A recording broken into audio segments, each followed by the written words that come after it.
Have you ever dreamed of having your own charming cottage garden? These enchanting spaces, brimming with color and informality, are within everyone's reach.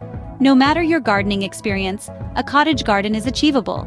Today we will guide you on how to create your own cottage garden. Before you start digging, planning is crucial. Think of it as the foundation of your cottage garden. Consider the size of your space, the types of plants you love, and how you envision your garden's layout.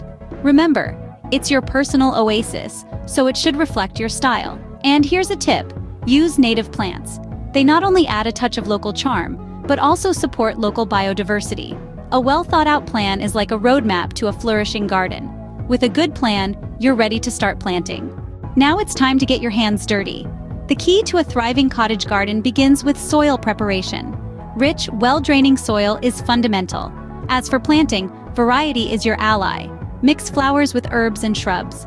Plant them in groups for a more natural, less formal look. Try roses with lavender or daisies paired with thyme. And remember, this is your canvas. Let your creativity shine through. A cottage garden is about informality and charm, so don't be afraid to experiment. Once you've planted your garden, the work isn't over. Regular maintenance is key to a vibrant cottage garden. Watering is essential, but remember, it's not just about quantity, it's about consistency. Weeding is another crucial task. Unwanted plants can overshadow your blooms, so keep them in check.